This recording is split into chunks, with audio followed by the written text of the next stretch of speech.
I wanted, in all honesty, to tell the full story here at InfoWars, and it was just untenable. They wouldn't shut up long enough for me to take questions. I was barely able to make a statement, and here's what I said. After 2 years of intense scrutiny, this is what the government comes up with. No Russian collusion, no WikiLeaks collaboration, no illegal act regarding the 2016 election. All process crimes, fabricated, manufactured process crimes. I'm accused of being less than truthful in my testimony before the House Intelligence Committee. That's just false. To the extent that I've made errors, they're inconsequential. They're not material to anything. They don't hide anything. They would be honest errors of memory. And in one case, they're absolutely right. I did forget text messages that were entirely exculpatory and proved that everything I had told them was true. So, Adam Schiff and Eric Swallow as well and their allies put ungodly pressure on Robert Mueller to bring this indictment, and they did. These are trumped up, phony charges.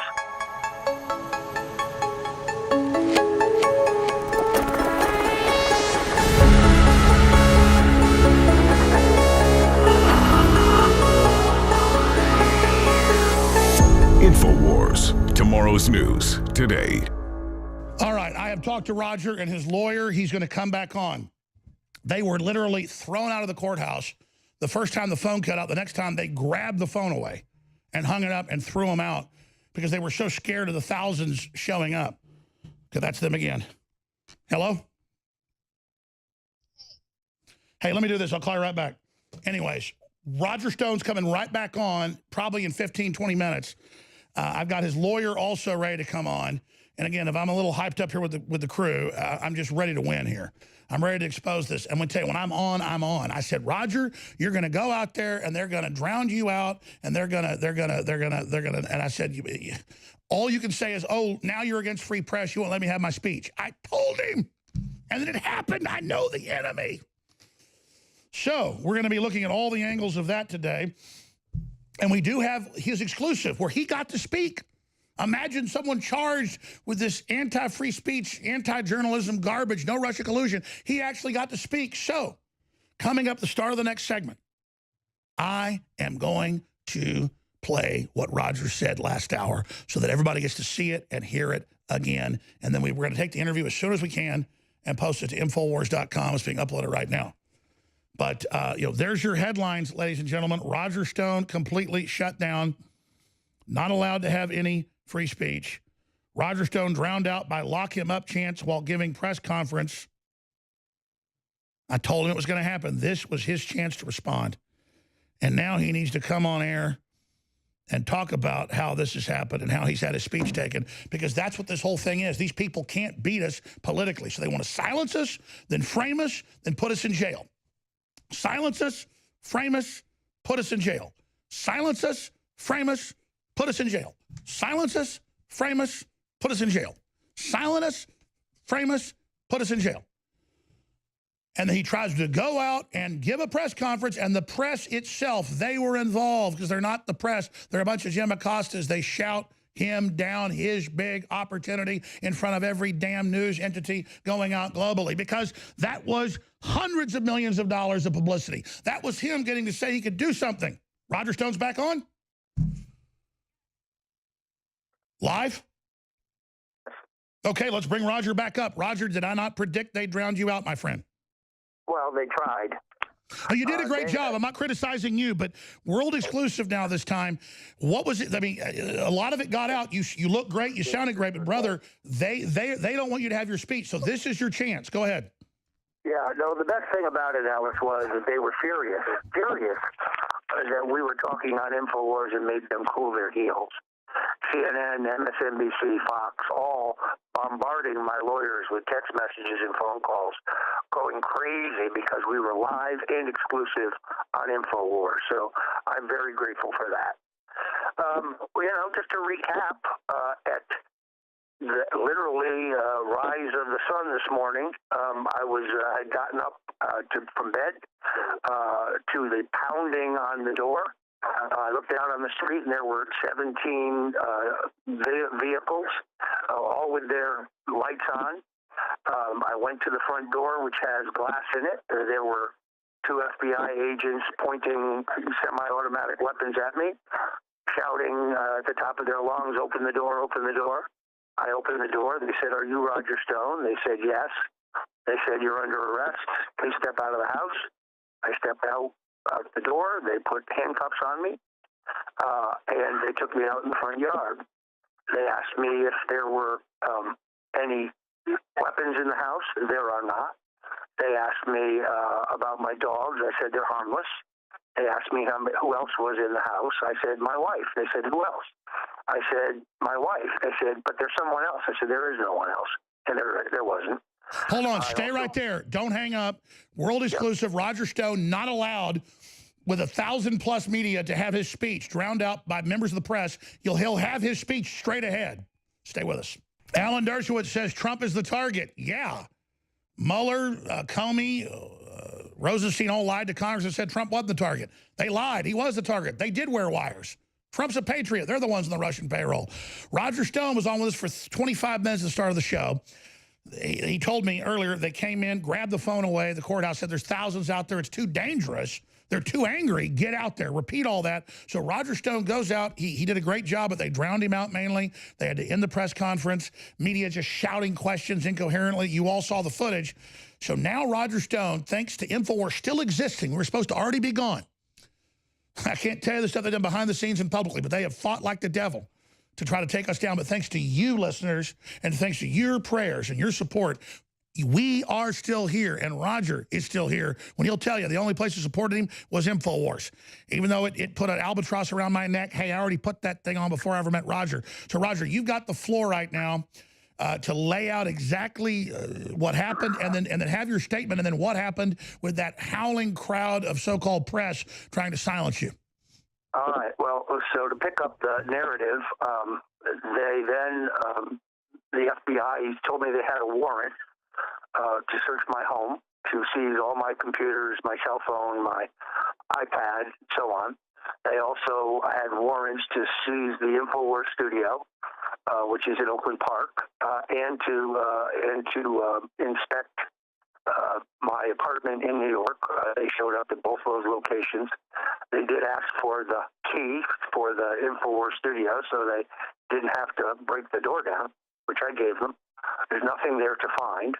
The irony of this, of course, is that they're searching for records they already have, since we know they have been monitoring my email, text messages, and phone calls for over 2 years, 2.5 years.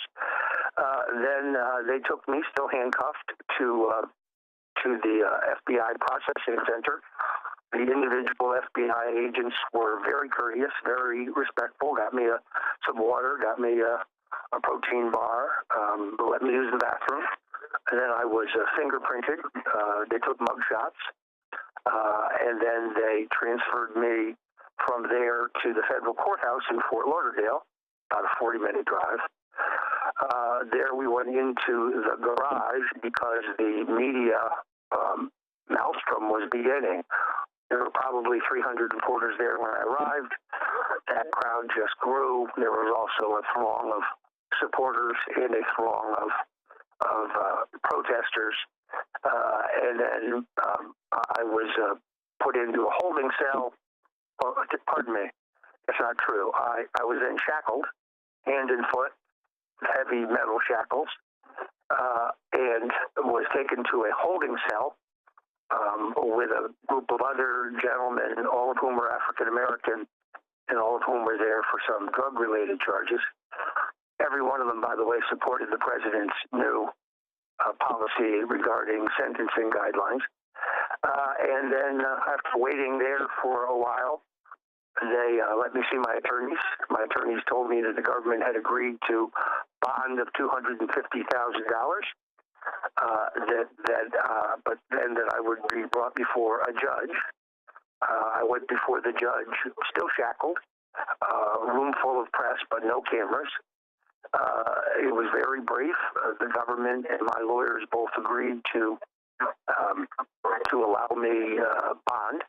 Right now, my travel restrictions are Washington, D.C., New York City, and South Florida. If I want to come to Austin, which I do, I have to get permission, but my attorneys think that is doable. So I am restricted in where I can go. I am ordered to take substance abuse testing, which they tell me is standard. That's about it. At this moment, there is no press gag on me, but I will be brought before a magistrate. The thing here is why are they treating me like the OG? They're treating me like Pablo Escobar when all they had to do was ask my attorney, and I would have volunteered. I would have surrendered voluntarily. I would have come properly dressed. Instead, I didn't shave. I didn't even get a chance to put a brush through my hair or brush my teeth. Well, Roger, I got to say, you look great in the T-shirt. Now, let's stop right there because they don't want you to be able to speak. And I know what you were planning to say at the press conference after you talked about your innocence and the war on the press and how this is a war on the president, which you've accurately predicted. Dershowitz agrees with you. So let's move on to what comes next now because they don't want you to have speech. They even had the press shouting you down, not just hecklers. Over 1,000 people, more showing up. So for people that don't know what's happening, tell them what's coming next. You've been very, very accurate, and the war on the press, the things we talked about off air that you were going to say at the press conference that they stopped you from saying.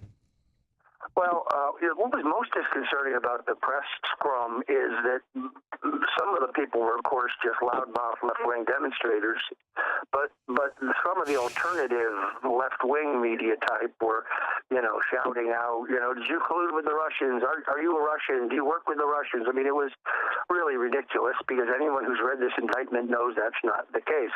So, and anyone that knows I mean, this was a world exclusive, bigger than OJ, literally 3 or 4 times the number. This is the biggest press conference hysteria I've ever seen, literally. And they won't shut up screaming, are you a Russian? Are you a Russian? Are you a Russian? Where you can't even give a damn statement like everybody does and then takes questions. They ran you off rather than get questions in. This only went like 6 minutes. This was insane. That's because I wanted, in all honesty, to tell the full story here at InfoWars, and it was just untenable. They wouldn't shut up long enough for me to take questions. I was barely able to make a statement, and here's what I said. After 2 years of intense scrutiny, this is what the government comes up with. No Russian collusion, no WikiLeaks collaboration, no illegal act regarding the 2016 election. All process crimes, fabricated, manufactured process crimes.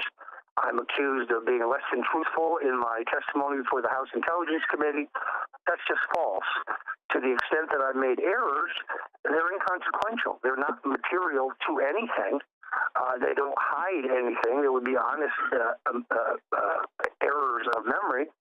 And in one case, they're absolutely right. I did forget text messages that were entirely exculpatory and proved that everything I had told them was true. So, Adam Schiff and Eric Swallow as well and their allies put ungodly pressure on Robert Mueller to bring this indictment, and they did. These are trumped-up, phony charges. I haven't intimidated any witnesses. I haven't obstructed justice. I did not work with the Russians, and this has nothing to do with Donald Trump other than the fact that you asked me what the next step is. The next step, I think, is pretty clear. This is where they promised to go light on me if I'll just help them nail Donald Trump. That's the next step, and that's not going to happen.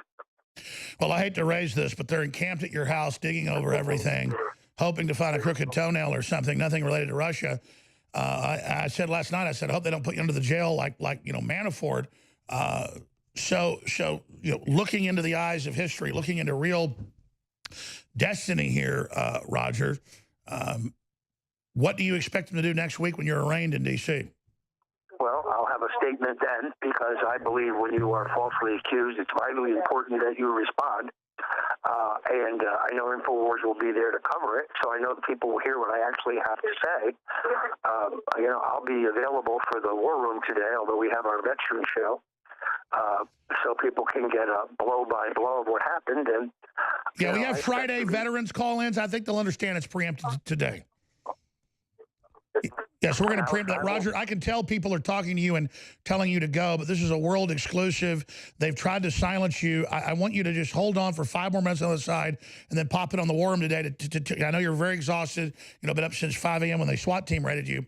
But just now and going to break, What does the president need to do? I mean, this is beyond McCarthyism now. None of this is Russiagate. It's run by a guy who gives uranium to Russians on tarmacs. His name ought to be Vlad Mueller. I mean, what the hell's going on here?